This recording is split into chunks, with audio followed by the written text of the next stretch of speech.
اللہ رب العزت نے ہر طرح سے آزمائش کی، اور مقام آپ کا اتنا کہ کائنات میں کوئی پیمانہ آج تک بنا ہی نہیں جو امام علی مقام کی شان آپ کے مرتبے کا تعین کر سکے۔ اگر کوئی مفتی ہے تو دوسرا بڑا مفتی کوئی سامنے آ جائے گا، اگر کوئی ڈاکٹر ہے تو دوسرا بڑا ڈاکٹر سامنے آ جائے گا، الغرض مقابلے میں علماء ہے کوئی اور عالم آ جائے گا، لیکن امام علی مقام کی شان وہ ہے کہ آپ کے نانا انبیاء کے سردار، کوئی اور کائنات میں ایسا نہیں۔ آپ کے والد مولا علی شیر خدا، ولیوں کے امام، کائنات میں ایسا کسی کا باپ نہیں۔ حاضرین محترم، والدہ جن کی خاتون جنت، عورتوں کی سردار، کائنات میں ایسی کسی کی والدہ نہیں، وہ فاطمہ الزہرا رضی اللہ تعالیٰ عنہ۔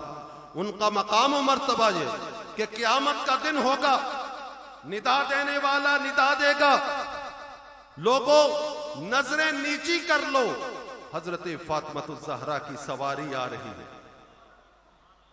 ایسی کسی کی والدہ نہیں کہ جو پوری رات جب سجدے میں سر گزارتی تو صبح جب حضرت بلال حبشی رضی اللہ تعالی عنہ کی صدا آتی اذان کی اللہ اکبر اللہ اکبر، تو مولا سے شکوہ کرتی، مولا تو نے رات اتنی چھوٹی بنائی کہ تیری بندی جی بھر کر ایک سجدہ بھی نہ کر سکی۔ حاضرین محترم، امام علی مقام تمام نوجوانوں کے سردار، اور آپ کے بیٹے امام زین العابدین جن سے یہ آل ساری سیدوں کی اولاد چلی آ رہی ہے، ان کا مقام و مرتبہ آتا ہے کہ ایک دفعہ آپ خانہ کعبہ میں تشریف فرما ہیں، توبہ استغفار کر رہے ہیں، کسی کو پتا نہیں کون صدائیں بلند کر رہا ہے، آپ اللہ رب العزت کے حضور گڑ گڑا کر دعائیں مانگ رہے ہیں، مولا معاف کر دے، مولا ہمیں معاف کر دے، تیری ریت کے ذرات اتنے نہیں جتنے میرے گناہ ہیں، مولا ہمیں معاف کر دے، درختوں کے اتنے پتے نہیں، مولا تیری رحمت بڑی وسیع ہے، ہمیں معاف کر دے۔ حاضرین محترم، آتا ہے کہ طواف کرنے والوں کے طواف رک گئے، نوافل پڑھنے والوں کے نوافل رک گئے، اور ہر کوئی آ کر کہہ رہے بندے میں تجھے اپنے نوافل دیتا ہوں، اپنے تجھے طواف دیتا ہوں، بس کر دے۔ کہتے کو بڑا گناہگار آ گیا ہے، بڑا گناہگار آ گیا ہے۔ جب ایک نے بڑھ کر آگے جا وہ نقاب اٹھایا تو کیا دیکھتے امام زین العابدین کی ذات۔ اب عبادت کرنے والوں ان کی عبادتیں کہا۔ حاضرین محترم، عبادت فقط محبت کا نام ہے، نماز محبت کا نام ہے، روزہ محبت کا نام ہے، حج محبت کا نام ہے، الغرض ہمارے تمام کے تمام فرائض محبت کا نام ہے۔ اگر ہم نماز پڑھتے ہیں اہل بیت کی محبت میں نہیں ہے، دل میں اگر بغض ہے تو وہ نماز بھی قابل قبول نہیں ہے، اور اگر محبت ہے دل میں تو ایک دن جو محبت اہل بیت میں گزرا وہ آپ کا اس پورا سال عبادت میں لکھا جاتا ہے، اور ایک لمحہ جس کا بغض اہل بیت میں گزر گیا اس کی نمازیں اس کے منہ پر دے ماری جائیں گی۔ آقا علیہ السلام نے ارشاد فرمایا، اہل بیت کہ جس کے دل میں محبت نہیں ہے، کسی بغض ہے، اگر وہ حج بھی کرے، سجدے نمازیں بھی پڑھے، زکوٰۃ بھی دے، تو اس کو جہنم میں پھینک دیا جائے گا کہ اہل بیت کی محبت نہیں۔ حاضرین محترم، یہ آستانہ یہ ہمیں محبت اہل بیت ہے، اور زیارت کرتے چلے جائیں کہ ہمارا لمحہ لمحہ عبادت میں گزر۔ وما علینا الا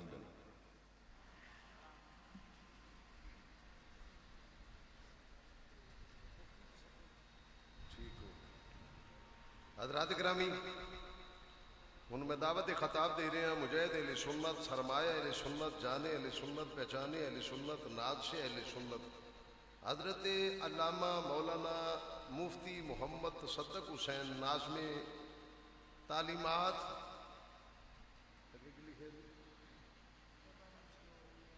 ٹھیک ہو گیا. آپ اپنے بیانات سنت مستفید فرماؤ گے. نعرہ تکبیر. او بول پو میرے ویر. نعرہ تکبیر. نعرہ رسالت. نعرہ رسالت. عظمت مصطفیٰ. الحمدللہ رب العالمین والعاقبۃ للمتقین والصلاة والسلام علی اشرف الانبیاء والمرسلین وعلی آلہ واصحابہ اجمعین. اما بعد فاعوذ باللہ من الشیطان الرجیم. بسم اللہ الرحمن الرحیم. قال اللہ تبارک و تعالی فی القرآن المجید والفرقان الحمید. قل لا اسألکم علیہ اجرا الا المودۃ فی القربى. آمنت باللہ صدق اللہ العظیم وبلغنا رسولہ النبی الکریم الامین. ان اللہ وملائکتہ یصلون علی النبی یا ایہا الذین آمنوا صلوا علیہ وسلموا تسلیما. الصلاۃ والسلام علیک یا سیدی یا رسول اللہ وعلی آلک واصحابک یا سیدی یا حبیب اللہ. الصلاۃ والسلام علیک یا سیدی یا رحمۃ للعالمین وعلی آلک واصحابک یا سیدی یا خاتم النبیین. مولا صلی وسلم دائما ابدا علی حبیبک خیر الخلق کلہم. هو الحبیب الذی ترجى شفاعته لکل حول من الاعوال مقتحم. یا اکرم الخلق مالی من الوذ به سواک عند حلول الحادث العمم. فإن من جودك الدنيا وذرتها ومن علومك علم اللوح والقلم. ثم الرداء عن أبي بكر وعن عمر وعن علي وعن عثمان ذي الكرم. یا رب صلی وسلم دائما ابدا علی حبیبک خیر الخلق کلہم. لی خمسۃ اطفی بها حر الوباء الحاتمہ المصطفى والمرتضى وابناہما والفاطمہ. اللہ تبارک و تعالی جل جلالہ و اتم برہانہ کی حمد و ثنا اور حضور پر نور شافع یوم النشور والی کائنات رحمت عالم نور مجسم شفیع معظم جان عالمین سید العالمین خاتم النبیین صلی اللہ تعالیٰ علیہ وسلم کی بارگاہ اقدس و انور میں گلہائے عقیدت و محبت پیش کرنے کے بعد آج ہم سب پروردہ آغوش ولایت پیر طریقت رابر شریعت صوفی کامل حضرت پیر سید محمد ذیشان المجتبیٰ صاحب دامت برکاتہم القدسیہ زیب سجادہ آستانہ عالیہ چراغیہ کی زیر صدارت منعقدہ عرس مبارک قدوۃ السالکین عمدۃ العارفین حضرت قبلہ عالم حضرت پیر سید چراغ علی شاہ صاحب رحمۃ اللہ علیہ اور عارف کامل حضرت قبلہ عالم نما حضرت پیر سید انیس المجتبیٰ رحمۃ اللہ علیہ کے عرس مبارک کی تقریب میں حاضر ہیں. دعائیں اللہ تعالی ہماری اس حاضری کو اپنی بلند بارگاہ میں قبول فرمائے اور ان بزرگوں کا فیض خالق کائنات ہمیں نصیب فرمائے. پیری اور مریدی دین اسلام میں دین سیکھنے کا تربیت کا ایک عنوان ہے کہ جب آپ کسی درگاہ سے وابستہ ہوتے ہیں تو آپ اپنی تربیت کے لیے اس درگاہ سے وابستہ ہوتے ہیں. امام الانبیاء صلی اللہ تعالیٰ علیہ وسلم پوری کائنات میں سب سے اعلیٰ، سب سے عرفہ، سب سے بلند مرتبہ آپ کا ہے۔ پوری کائنات میں سب سے زیادہ عزت، سب سے زیادہ توقیر، سب سے زیادہ وقار حضور سید العالمین صلی اللہ تعالی علیہ وسلم کا۔ حضرت ابراہیم علیہ السلام نے بیت اللہ شریف میں کھڑے ہو کے حضور سید عالم صلی اللہ تعالی علیہ وسلم کی جلوہ افروزی کے لیے جو دعا مانگی، رب العالمین کی بارگاہ میں دست دعا دراز کیے، خالق کائنات نے قرآن حکیم میں ارشاد فرمایا کہ ربنا وابعث فیہم رسولا منہم یتلو علیہم آیاتک ویعلمہم الکتاب والحکمہ ویزکیہم انک انت العزیز الحکیم۔ اس میں امام الانبیاء صلی اللہ تعالی علیہ وسلم کی، نبی محتشم کی، خاتم النبیین کی، حضرت ابراہیم علیہ السلام کی دعا میں دو صفتیں ہیں۔ ایک یہ کہ یعلمہم الکتاب والحکمہ، کہ وہ نبی آ کے آل مکہ کو، اس کائنات کو، دنیا کو علم و حکمت کے موتی سکھائے گا، ان کے قلوب کو علم و حکمت سے بھر دے گا۔ اور دوسری صفت پاک آپ کی یہ بیان ہوئی کہ وَيُزَكِّيهِمْ، کہ وہ اس امت کو، اپنے ماننے والوں کو، اپنے چاہنے والوں کو وہ پاک کر دے گا۔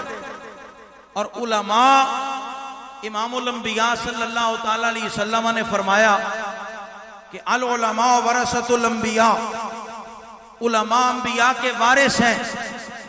تو بنیادی طور پر اس آیت کریمہ میں امام الانبیاء کی جو دو صفات بیان ہوئی، یہ علم کے دو شعبے ہیں، یعلمہم الکتاب والحکمہ۔ اگر جدید زبان میں میں آپ کو سمجھانے کی کوشش کروں تو ایک تھیسس ہوتا ہے، ایک کتاب لکھنا ہوتا ہے، تھیسس تیار کیا جاتا ہے، تعلیم دی جاتی ہے، اور ایک پریکٹیکل ہوتا ہے کہ بعد میں استاذ پریکٹیکل کروا کے، تجربہ کروا کے سکھاتا ہے۔ تو یہ علم کے دو شعبے ہیں اور علماء حضور کے وارث ہیں۔ تو جو کتاب و حکمت سکھاتے ہیں، جو تھیسس پڑھاتے ہیں، جو سبق یاد کرواتے ہیں، انہیں عالم کہا جاتا ہے، انہیں مفتی کہا جاتا ہے۔ اور پھر تھیسس پڑھنے کے بعد، علم حاصل کرنے کے بعد، جب وہ کسی پیر کامل کے پاس آ کے، خانقاہ میں آ کے، درگاہ میں آ کے زانوِ تلمس طے کرتے ہیں اور وَيُزَكِّيهِمْ کی صفت کے حامل ہوتے ہیں، تو جو ان کا تزکیہ نفس کرتا ہے، جو ان کے دل سے حب دنیا اور حب مال نکال کے انہیں معرفت الہی تک لے جاتا ہے، دنیا انہیں اولیاء اللہ کے نام سے پہچانتی ہیں۔ دونوں علم کے شعبے، علماء بھی اور اولیاء اللہ بھی، اور یہ دونوں مختلف نہیں۔ شاید آج کل لوگوں نے یہ سمجھ لیا کہ ولی اور ہوتا ہے، پیر اور ہوتا ہے، عالم اور ہوتا ہے۔ جو علماء حق ہیں، علماء سو کی میں بات ہی نہیں کر رہا، جعلی پیروں کی میں بات ہی نہیں کر رہا، جو علماء حق ہیں وہ بھی اسی قافلے عشق و مستی کے سالار ہیں، اور جو اولیاء امت ہیں وہ بھی اسی عشق و محبت کی راہ کے راہی ہے، اور اسی صراط مستقیم پر وہ امت کو گامزن کرتے ہیں۔ اور اس عشق و محبت کی پہلی سیڑھی امام الانبیاء صلی اللہ تعالی علیہ وسلم کی محبت ہے۔ آج سوشل میڈیا کا دور ہے، ایک کلک پر آپ کے لیے بہت آسانیاں موجود ہیں۔ گوگل سرچ کر کے، انٹرنیٹ پہ، مجھے تو وہ نام بھی نہیں آتے جو آپ کو آتے ہیں، آپ دنیا کے کسی عالم کو انگلش میں تقریر سننا چاہے موجود، عربی میں تقریر سننا چاہے موجود، اور کسی ہندی میں، فرانسیسی میں، ڈچ زبان میں، اردو میں، پنجابی میں، ہر قسم کی تقریر موجود ہے۔ لیکن جتنی نیٹ نے آسانیاں دی ہیں، اتنے ہی فتنے بھی ابھر کر سامنے آئے ہیں. بات سننا کمال نہیں ہوتا. یہ میں آپ کو دعوت فکر پیش کر رہا ہوں حضرت پیر صاحب کی موجودگی میں اور ان کے قدموں پہ ہاتھ رکھ کے کہ بات سننا کمال نہیں کہ میں نے فلاں کی بات سنی، میں نے فلاں کی بات سنی. بات کو جانچنا کمال ہوتا ہے. اور جانچنے کا میں سادہ سا اصول آپ کو بتانے لگا ہوں. کوئی مفکر ہو، کوئی مفتی ہو، کوئی ڈاکٹر ہو، کوئی پروفیسر ہو، کوئی اپنے آپ کو ولی کہے، پیر کامل کہے، قطب الاقطاب کہے، اگر اس کی گفتگو آپ کو مکین گنبد خضرا کے قدموں تک لے جائے، محبت رسول کی چاشنی آپ کے دل میں پیدا کرے، تو سمجھنا کہ یہ پیر بھی کامل ہے، عالم اور مفتی بھی حق ہے. لیکن اگر اس سے کسی تعصب کی بو آئے، کسی فتنے کی بو آئے، تو پھر وہ کتنے بڑے عہدے پر فائز ہو، آپ نے اس کی بات نہیں سننی. اس لیے کہ اسلام کی ابتدا بھی محبت رسول ہے، اسلام کی انتہا بھی محبت رسول ہے.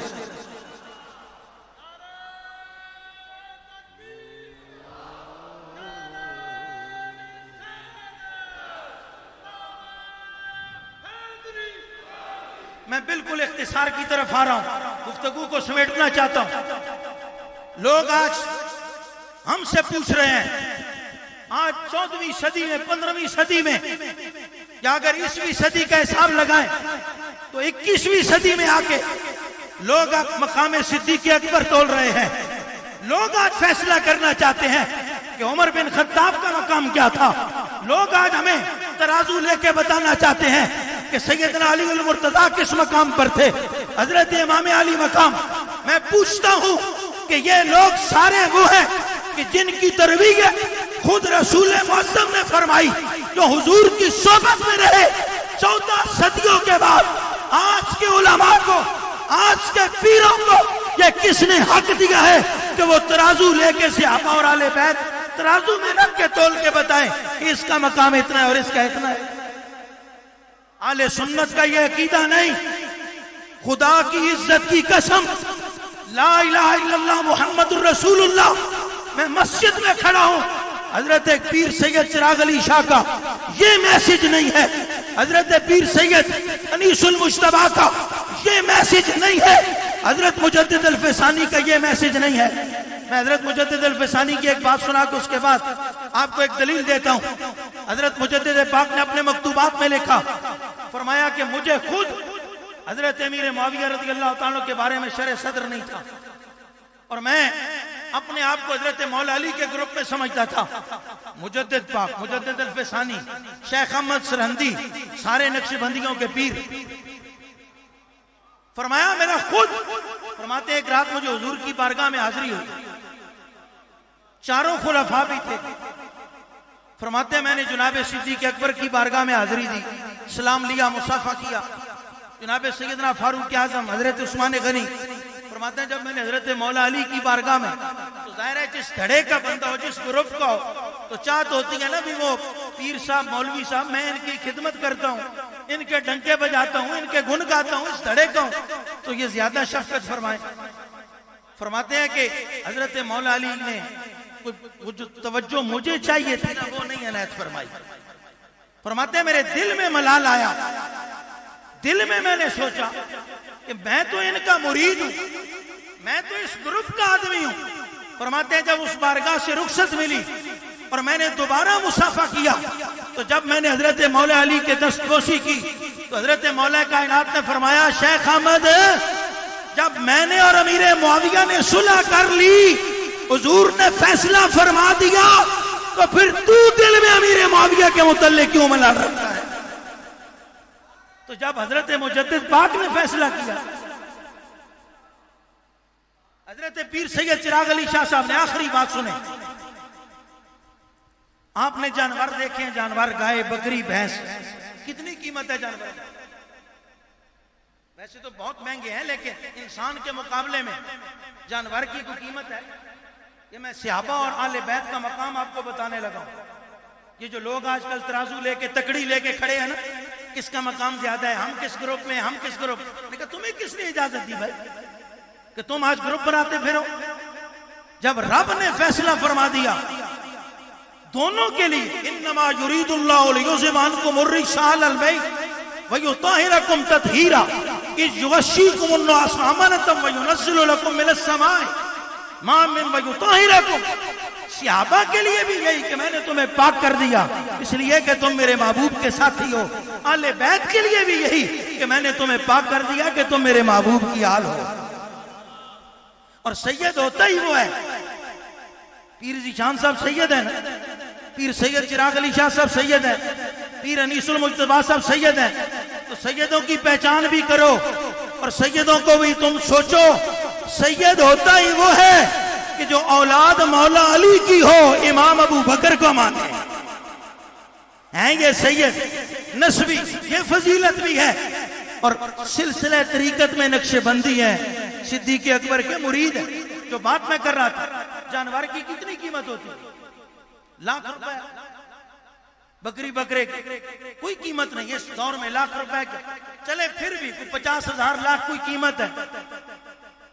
لیکن جانور ذبح ہو جائے, ذبح ہونے کے بعد گوشت کے پیس بن جائیں, ٹکڑے بن جائیں, گوشت بانٹ دیا جائے تو کھال کی کتنی قیمت رہ جاتی ہے؟ پروفیسر سعید صاحب کو چاہے اندازہ نہ بات کر رہا ہوں, یہ پروفیسر ہیں, علماء کو تو اندازہ ہے نا بھی کھال کی کتنی قیمت. کوئی قیمت نہیں رہی. پھر اگر کھال کے پیس بن جائیں, ٹکڑے بن جائیں تو پھر اور قیمت گھٹ جاتی ہے. پھر اگر ان ٹکڑوں سے کوئی پرس بنے, کوئی بیگ بنے, اس کی قیمت اور ہوگی. لیکن اگر اس کھال کے ٹکڑے سے جوتی بنے تو کیا قیمت رہے گی؟ جانور کی قیمت کوئی نہیں. پھر جانور کا گوشت بنا, کھال کی قیمت کوئی نہیں. کھال کے ٹکڑے ہوئے, قیمت پھر کم ہو گئی. پھر اس کھال کے ٹکڑے سے جوتا بنا, قیمت اور کم ہو گئی. 0 پوائنٹ پہ آ گیا. لیکن خدا کی قسم اگر بکری کی کھال کا جوتا بنے, گائے کی کھال کا جوتا بنے, اور پھر اس جوتے کو یہ شرف ملے کہ وہ جوتا امام الانبیاء کے قدموں کا بوسہ لے لے, تو علماء نے امام اعظم سے لے کر امام احمد رضا تک اور حضرت مجدد الفسانی سے لے کر پیر چراغ علی شاہ تک ہمارے علماء نے متفق علیہ مسئلہ لکھا ہے کہ نال رسول اللہ نعید فقد کفر, کہ جس نے حضور کے جوتے کی توہین کی وہ کافر ہو جائے گا. میں کہتا ہوں جو اہل سنت حضور کی جوتی کی توہین برداشت نہیں کرتے, وہ صدیق اکبر کی اور علی المرتضیٰ کی توہین. اللہ اکبر.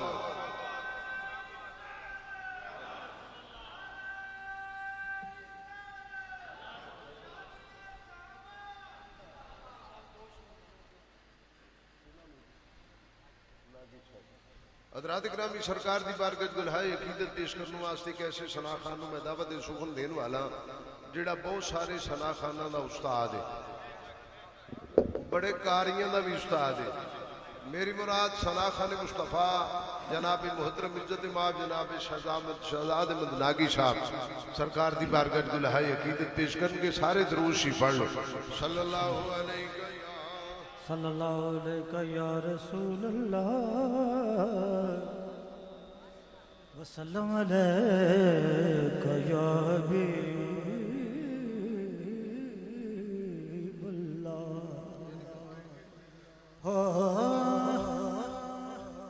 میری دعا کو وہ درجہ قبول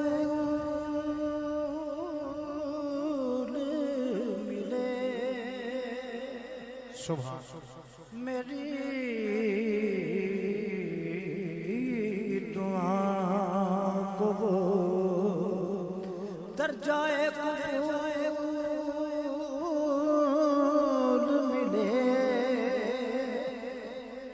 کہ میں جو مانگوں مجھے صدقہ بطول ملے.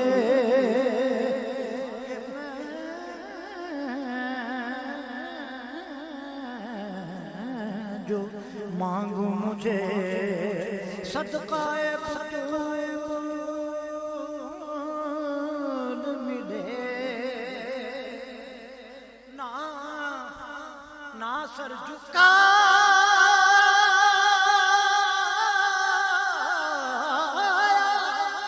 کٹایا ہے دین کی خاطر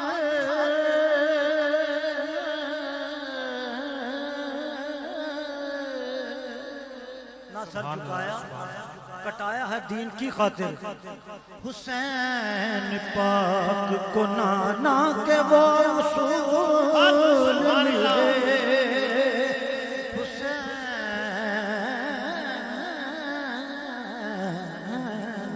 پاک کو نانا کے وہ اصول ملے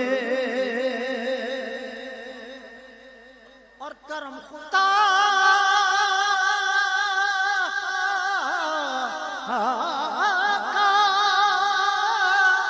رسول خدا کے در سے ہمیں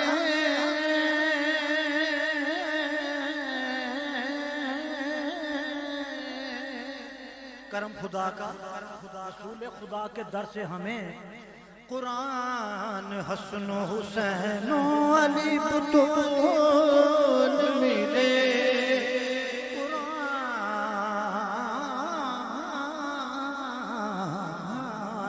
حسن و حسین و علی بطول ملے کہ میں جو مانگوں مجھے صدقہ بطول ملے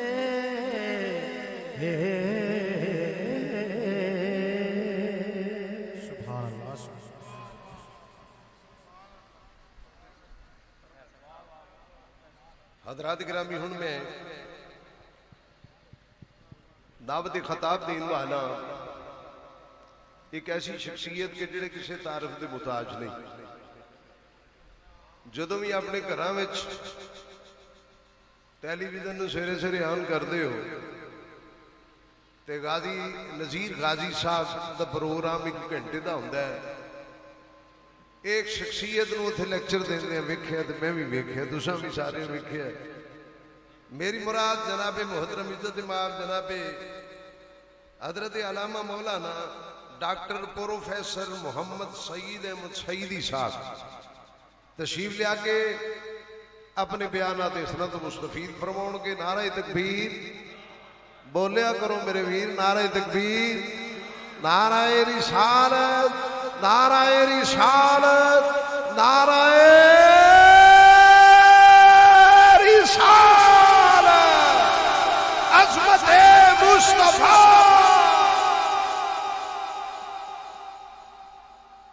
الحمدللہ رب العالمین والصلاة والسلام علی سید الانبیاء والمرسلین اما بعد فاعوذ باللہ من الشیطان الرجیم بسم اللہ الرحمن الرحیم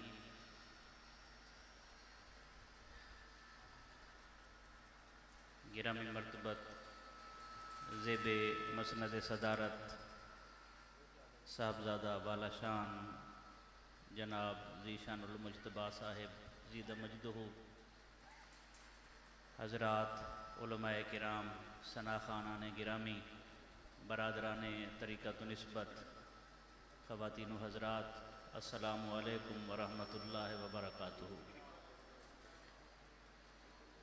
آج کی نشست میں 3 باتیں آپ کی خدمت میں پیش کرنی ہیں خطاب علماء کرام کا آپ نے سنا ہمارا تعلق کیونکہ جدید تعلیمی اداروں سے ہے تو میرے مخاطب وہ نوجوان ہوں گے جن کے قلوب و اذہان میں تصوف سے متعلق روحانیت سے متعلق شکوک و شبہات ڈالے جاتے ہیں اور ان شکوک و شبہات کے ذریعے سے انہیں بدعقیدگی اور گمراہی کی دلدل میں دھکیلا جاتا ہے سادہ سے نکات ہیں تصوف کیا ہے تصوف کیوں ضروری ہے عصر حاضر میں تصوف کے احیاء کے لیے یا خانقاہی نظام کے احیاء کے لیے ہمیں کیا کرنے کی ضرورت ہے؟ تصوف کو اگر سمجھنا ہو سادہ لفظوں میں تو آپ یوں سمجھیں کہ تصوف اسوہ حسنہ کے حسن لم یزل کا پرتو ہے، عکس ہے۔ اسوہ حسنہ، اللہ نے ارشاد فرمایا لقد کان لکم فی رسول اللہ اسوۃ حسنہ، تو اس حسن کامل کی جو شعائیں ہیں وہ اپنے پورے کمال کے ساتھ اور پوری تابانیوں کے ساتھ ہمیں تصوف اور احسان میں نظر آتی ہیں۔ یہ ایک دلچسپ بات ہے اگر ہم اسے سمجھیں، حسن کتنا ضروری ہے اور اس کی اہمیت کیا ہے، اور اللہ تعالیٰ حسن کو کتنا پسند فرماتا ہے۔ تو اس کی وضاحت ہم دعا مانگتے ہیں، ربنا آتنا فی الدنیا حسنہ، اے پروردگار، اے ہمارے رب، ہمیں دنیا میں بھی حسنہ عطا فرما۔ حسنہ نیکی کو کہتے ہیں، یعنی وہ عمل جس میں حسن شامل ہو جائے، اخلاص کا حسن، تو وہ حسنہ بن جاتی ہے۔ اسی طرح اللہ نے انسان بنایا تو ارشاد فرمایا والتین والزیتون وطور سینین وہذا البلد الامین لقد خلقنا الانسان فی احسن تقویم، کہ مجھے انجیر کی قسم، زیتون کی قسم، طور سینہ کی قسم، اس امن والے شہر یعنی مکہ مکرمہ کی قسم، یقیناً ہم نے انسان کو حسن کے سب سے اعلیٰ پیکر کے اندر تراشا ہے۔ یعنی جو عمل اخلاص کے ساتھ صادر ہو رب اسے حسنہ کہتا ہے، اور جو حسن کے معیار سے گر جائے وہ برائی بنتی ہے، اسے سیئہ کہا جاتا ہے۔ اللہ نے اپنی قدرت کے شاہکار کو احسن تقویم کہا ہے، سب سے حسین ترین پیکر، اور خود تخلیق انسانی کے مختلف مرحلوں کا ذکر کر کے اپنے آپ کو رب نے احسن الخالقین کہا ہے، سب سے زیادہ حسن والا خالق۔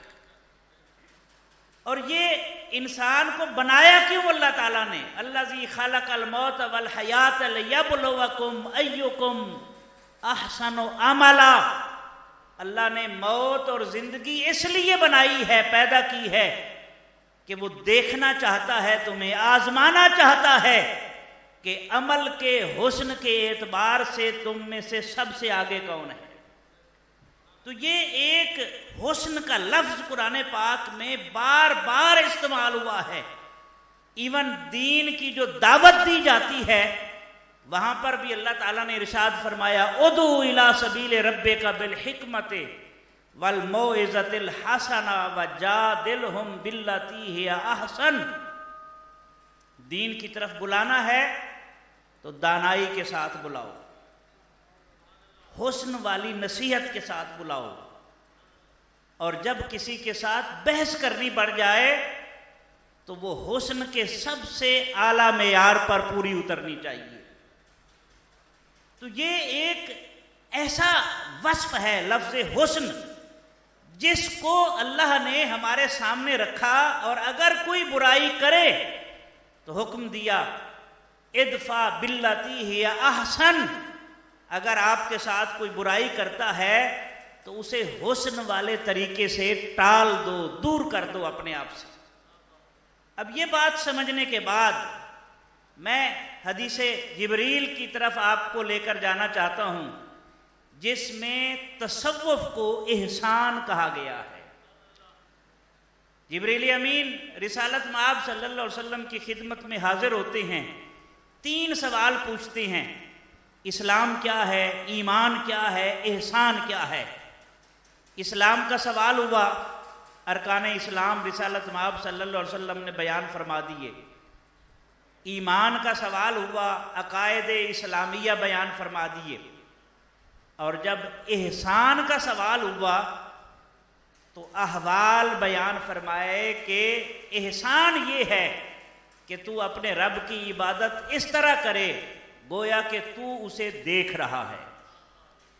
یعنی ایمان اور اسلام جب اپنی انتہا کو پہنچتے ہیں تو اس وقت احسان کا درجہ آتا ہے، اور اس کے دو درجے متوقع ہیں۔ ایک یہ کہ بندہ اس لیول پر اپنے آپ کو لے جائے کہ عبادت کرتے ہوئے رب کی تجلیات کا مشاہدہ کرے، اور اگر یہ کیفیت پیدا نہ ہو سکے تو پھر اس یقین کے ساتھ جبین نیاز جھکائے کہ میرا رب مجھے دیکھ رہا ہے۔ یہ تصوف ہے، اور وہ تصوف جو رب کی بندگی سے دور کرے، وہ تصوف جو اللہ اور اس کے رسول علیہ الصلوۃ والسلام کی تعلیمات سے بیگانگی سکھائے، وہ کچھ اور تو ہو سکتا ہے، اسے تصوف اور احسان نہیں کہتے۔ تو پہلی چیز جو ہم نے سیکھی، تصوف یا احسان کیا ہے؟ اسلام اور ایمان کے ثمرات جب احوال میں ڈھل جاتے ہیں، ایک عمل ہوتا ہے، ہم نماز پڑھتے ہیں، عمل ہے، لیکن یہ عمل جب ہماری حالت بن جائے کہ ہمارا صرف سر رب کی بارگاہ میں سجدہ نہ کرے، سر میں جو دماغ ہے، پہلو میں جو دل ہے، یہ بھی رب کی بارگاہ میں سجدہ ریز ہو جائیں، تو یہ احوال ہیں۔ اور تصوف اپنے احوال کو اللہ کے حضور جھکانے کا نام ہے، یہ تصوف ہے، اور یہ احسان ہے۔ یہی وجہ ہے حضرت حاتم اسم رحمت اللہ علیہ نے ارشاد فرمایا، 4 چیزوں سے ہرگز دھوکہ نہ کھانا۔ پہلی چیز، مقدس مقام سے دھوکہ نہ کھانا۔ جنت سے زیادہ مقدس مقام کوئی نہیں تھا۔ آدم علیہ السلام جنت کے اندر تھے، لیکن انہیں زمین پر بھیج دیا گیا۔ پہلی بات، یہ ایک صوفی کی بات ہے، حضرت حاتم اسم رحمت اللہ علیہ۔ دوسرا فرماتے ہیں، کثرت عبادت سے بھی دھوکہ نہ کھانا، اس لیے کہ شیطان سے زیادہ عبادت کرنے والا نہیں دیکھا ہوگا آپ نے، نہ سنا ہوگا۔ کثرت علم سے بھی دھوکہ نہ کھانا، اس لیے کہ بلم باورا اپنے دور کا سب سے بڑا عالم تھا، لیکن جب اس کا علم نبوت کی نسبت سے خالی ہوا تو اپنے دور کے سب سے بڑے عالم کو رب نے کتے کے ساتھ تشبیہ دی ہے، قرآن میں دی ہے، قرآن کریم میں یہ تشبیہ دی ہے کتے کے ساتھ۔ اور صحبت صالحین سے بھی دھوکہ نہ کھانا، اس لیے کہ رسول اللہ صلی اللہ علیہ وسلم کو دیکھ کر کوئی تو صدیق اکبر بن گیا اور کوئی ابو جہل اور ابو لہب بن گیا۔ معاملہ سارا اللہ کی رحمت کے اوپر منحصر ہے۔ تو جب آپ اپنے احوال کو، دل کی حالتوں کو اللہ کے سامنے اور رسول کریم صلی اللہ علیہ وسلم کے سامنے جھکا دیتے ہیں، اسی کا نام تصوف ہے۔ اور اگر خانقاہ سے تعلق رکھتے ہیں، نماز نہیں پڑھتے، روزہ نہیں رکھتے، آپ کا یہ ذوق تو ہو سکتا ہے، اسے تصوف اور احسان نہیں کہا جا سکتا۔ تو پہلی بات کیا ہے؟ تصوف کیا ہے؟ تصوف اسلام اور ایمان کا ثمرہ ہے، اور اسلام اور ایمان کی جہاں انتہا ہوتی ہے اس سے آگے احسان کی ابتدا ہوتی ہے۔ دوسری چیز، تصوف کیوں ضروری ہے؟ علم کیوں ضروری نہیں ہے؟ سنیں، یہ ایک دلچسپ بات ہے، اور اس کو قرآن کریم کی روشنی میں ہم سمجھتے ہیں۔ اللہ نے ارشاد فرمایا، ان فی خلق السماوات والارض واختلاف اللیل والنہار، بلا شبہ آسمانوں اور زمین کی تخلیق میں، دن اور رات کے بدل بدل کر آنے میں، لآیات لأولی الالباب، یقیناً نشانیاں ہیں ان لوگوں کے لیے جو عقل رکھتے ہیں، جو دانائی رکھتے ہیں۔ اور وہ دانائی رکھنے والے کون ہیں؟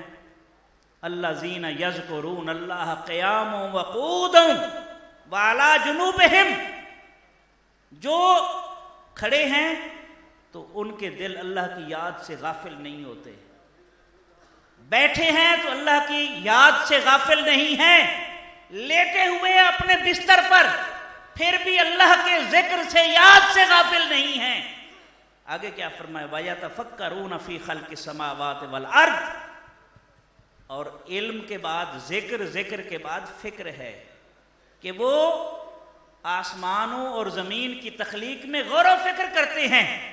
یہ پورے کا پورا ایک مرحلہ ہے جو خود قرآن کریم میں پروردگار نے سکھایا ہے۔ عقل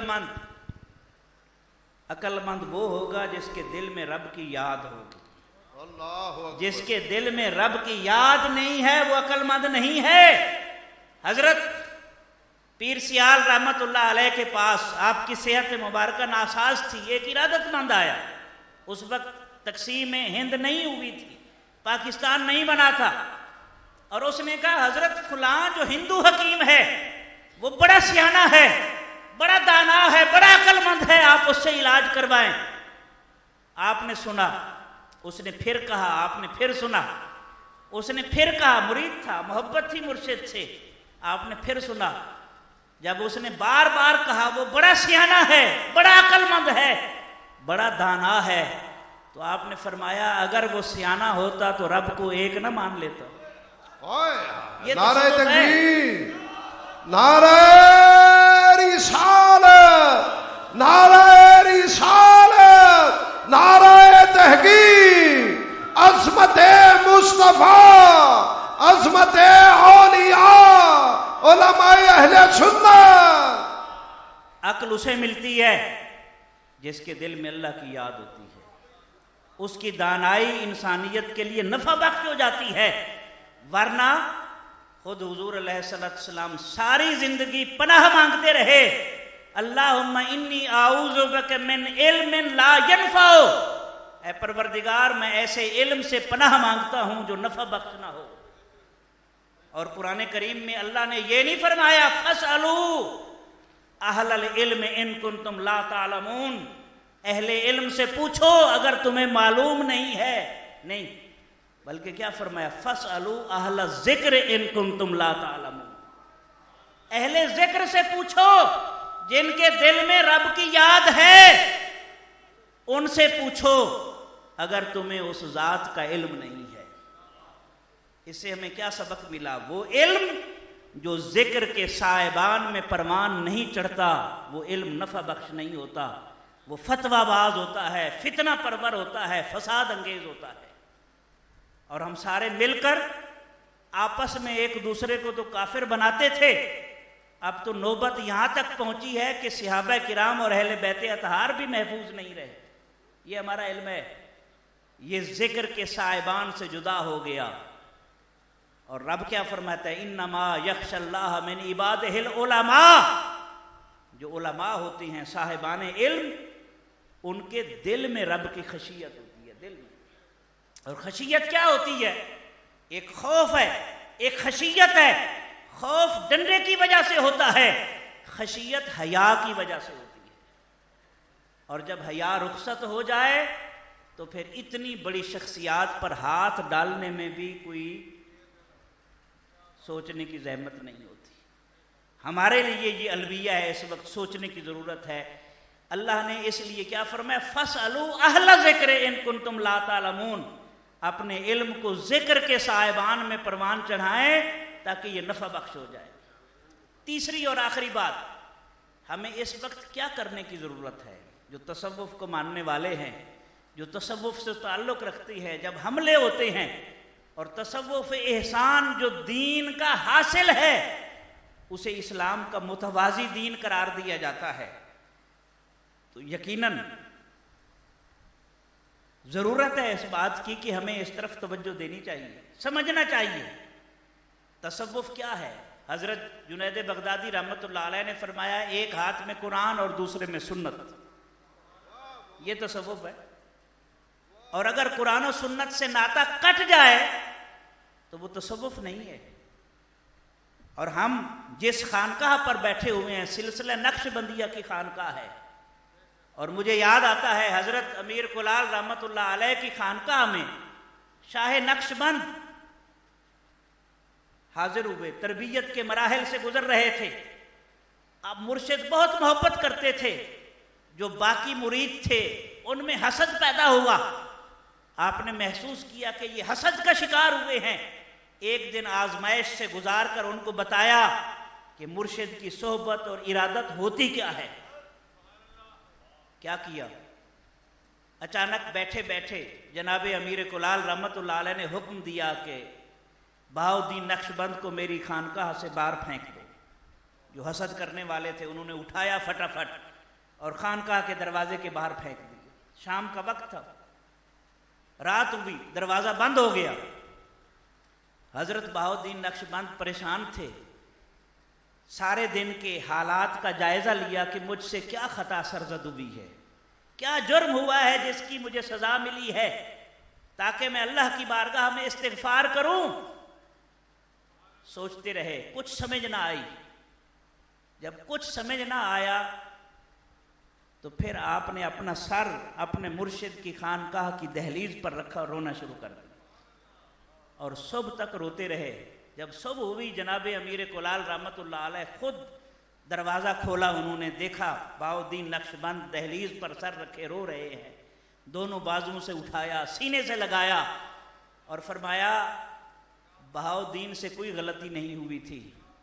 میں دیکھنا چاہتا تھا کہ اگر میں اسے اپنے سے دور کرتا ہوں، ناراض ہو کر میری نسبت چھوڑ کر چلا جاتا ہے، یہ نسبت کو تھامے ہوئے دہلیز پر پڑا رہتا ہے.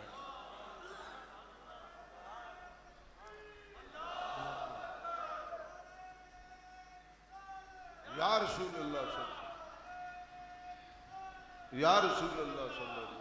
یہ نسبتوں کے جو لنگر ہیں، لنگر جہاز ہوتا ہے نا، اس میں لنگر ہواؤں کو روکنے کے لیے لگائے جاتے ہیں. یہ نسبتیں ہمیں بد عقیدگی سے محفوظ رکھتی ہیں. یہ نسبتیں ہمیں گمراہی سے محفوظ رکھتی ہیں. یہ خانقاہیں ہماری پناہ گاہ ہیں. اگر ہم چاہتے ہیں کہ یہ سلسلے آگے بڑھے تو 2-3 چیزیں میں عرض کرتا ہوں ایک ایک کر کے. سب سے پہلی بات یہ ہے، خدا کے لیے اپنی مسجدوں کو تالے نہ لگائیں، ورنہ ہمارے دلوں پر تالے لگ جائیں گے. مسجدوں کو آباد کریں، اس میں ادارے بنائیں، حفظ کے ادارے، ناظرے کے ادارے، درس نظامی کے ادارے بنائیں گے. مسجدیں آباد ہوں گی تو بد عقیدگی سے ہم محفوظ ہوں گے، ورنہ قیامت کا قرب جیسے جیسے بڑھتا جائے گا ویسے ویسے بد عقیدگی میں بھی اضافہ ہوتا چلا جائے گا. تو کم از کم اس خانقاہ سے وابستہ لوگ جو یہاں پر بیٹھے ہیں، جس علاقے سے آئے ہیں، وہ طے کریں کہ ہم اپنی مسجدوں کو تالا نہیں لگنے دیں گے، وہاں ادارے بنائیں گے. اور پرانی پوری ہسٹری اٹھا کر دیکھ لیں، وہ خانقاہ جس کا تعلق علم کے ساتھ رہا، اس خانقاہ کے اوپر بد عقیدگی کا حملہ نہیں ہو سکا. اور جس خانقاہ میں تعلیمی ادارہ نہیں تھا، اس خانقاہ کے اوپر بد عقیدگی کے سائے گہرے ہو گئے. آپ جائزہ لے سکتے ہیں. اور وہ علم جس کی نسبت خانقاہ کے ساتھ نہ ہو، وہ علم فتویٰ باز ہوتا ہے. علم کا رشتہ خانقاہ کے ساتھ جوڑیں، خانقاہ کا رشتہ علم کے ساتھ جوڑیں، علم مسلمان ہو جائے گا اور خانقاہی احیاء سامنے آئے گا. اور تیسری اور آخری بات یہ ہے کہ ہمیں اپنی امہات الکتب جو تصوف کی ہیں ان کا مطالعہ کرنا چاہیے. رسالہ کشہریہ پڑھیں، سادہ سا لکھا ہوا ہے، کوئی اس میں مشکل نہیں ہے. کشف المحجوب پڑھیں، نہیں سمجھ آتی کسی صاحب علم سے پوچھیں، کسی صاحب ذکر سے پوچھیں، جس طرح میں نے عرض کیا ہے. مکتوبات امام ربانی پڑھیں، جس طرح علامہ صاحب نے بیان کیا ایک واقعہ. آپ پڑھیں گے اپنے بزرگوں کی تعلیمات تو بد عقیدگی سے ہم محفوظ رہیں گے. جب ہم پڑھیں گے ہی نہیں، ہمارے نظام تربیت میں وہ شامل نہیں ہیں، تو بد عقیدگی کے سائے جو ہے وہ مزید گہرے ہوتے چلے جائیں گے. تو 3 چیزیں میں نے عرض کی اصلاح کے لیے. ایک تو یہ کہ نسبت کو کبھی نہ چھوڑیں. نسبت، وہ مجھے یاد آتا ہے، ایک بزرگ تھے راولپنڈی میں، جا رہے تھے، قصاب کی دکان سے کتا گزرا اور اس نے گوشت کا ایک ٹکڑا اٹھایا اور بھاگا.